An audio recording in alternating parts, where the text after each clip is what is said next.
கரு அமையும் காலத்திலே அந்த முட்டை 3 நாட்களுக்கு முன்னர் தான் உற்பத்தியாகிறது. பூர்த்தியாகும் காலமாகிய 3 நாட்களிலே அந்த பெண் கடைபிடிக்கக்கூடிய செயல்கள், அவளுடைய மனநிலை, உடல்நிலை, உணவு அத்தனையும் அந்த முட்டைக்கு ஒரு பதிவாக வந்து இதுவரை அந்த பெண் எத்தனை ஆண்டுகள் வாழ்ந்திருந்தாலும் அந்த 3 நாட்களுக்குரிய செயல்கள் முக்கியத்துவம் பெறுவதை பார்க்கிறோம்.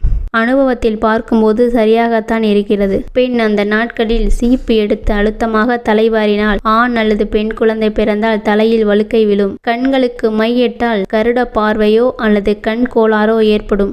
கடினமான பொருள் அதையாவது பல்லால் கடித்தால் சொத்தைப்பல் விழும். அந்த 3 நாட்களில் அந்த பெண் செய்கின்ற அத்தனை செயல்களுக்குமான விளைவை அந்த குழந்தை அனுபவிக்க வேண்டியதாக இருக்கிறது. அது மட்டுமல்லாது கருப்பையில் இருக்கும் குழந்தையின் தோல், நிறம், உருவ அமைப்பு இவற்றை பார்க்க போனால் அந்த தாய்க்கு யார் யார் அன்பு நட்பும் உடையவர்களாக இருக்கிறார்களோ, மாமியார், மாமனார் அல்லது கணவனோ அவ்வளவு பேருடைய ஒரு பாகமும் ஒன்று கூடி யாரிடம் அதிகமான பற்றுதலோ, யாரின் நினைவு அடிக்கடி இருக்குமோ அந்த வடிவமைப்பு இருக்கும். மற்றவையும் அடங்கி இருக்கும். 10 மாதம் தாங்கி கொண்டிருக்கும் பொழுது தாய்க்கு எந்த மாதிரியான எண்ணம் இருக்குமோ அது மாதிரி தான் குழந்தைக்கும் இருக்கும். இதே மாதிரியான பல விஷயங்கள் கரு அமையும் காலத்தில் இருந்து உருவாகி கரு கழியும் காலம் வரையில் ஒரு மனைவியின் நடவடிக்கை எப்படி இருக்கிறதோ அப்படியும் அந்த கரு அமைந்து வளரும் காலத்தில் கணவன் அந்த பெண்ணுடன் எப்படி தொடர்பு கொள்கிறான், எந்த முறையில் பழகி வருகிறான் என்பதை பொறுத்தும் கூட அந்த குழந்தை வளர்ச்சி பாதிக்கப்படுகிறது. பெண் கருவுற்றிருக்கும் போது முரட்டத்தனமான இணைப்பு ஏற்பட்டால் குழந்தைக்கு போலியோ நோய் வரக்கூடும். எப்படி என்றால் கருப்பையிலே அதிகமான அழுத்தம் விழுகிற போது